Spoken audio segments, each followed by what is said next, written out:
பார்ப்போக்குள்ள அடி எடுத்து வச்சிருக்கோம்.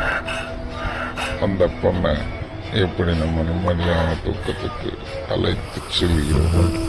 அமைதியாக கூர்ந்து கவனியுங்கள். இவங்க கவனிப்பினால் உங்களால் இந்த கேம்ஸை எப்படி சால்வ் செய்ய முடியும் என்பது தெரியும். அவளின் உறக்கங்கள் நமது கையில் கொடுக்கப்பட்டது. அவற்றை நாம் வெற்றிகரமாக நடத்தி முடித்துள்ளோம். அவளின் பயத்தை போக்கியுள்ளோம். அந்த டெடிபியரில் ஒரு நல்ல வசனங்கள் இருக்கு. இது ரியல் லைஃப்ல நம்மளுக்கும் புரிவது வேண்டும்.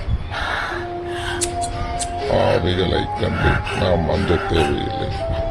நாம் பயப்படும் ஒவ்வொரு நேரங்களும் எளிமையாகத்தான் இருக்கும். ஆனால் சாதாரண மனிதர்களுக்கு அது தெரிவதில்லை. அவள் ஏனி நேரமும் அவள் குடும்பத்தை நினைத்து தூங்காமல் தடுக்கிறாள். அவள் தூக்கத்தை நாம் இன்று இனிமையாக்கியுள்ளோம். நன்றாக இருந்தால் சப்ஸ்கிரைப் செய்ய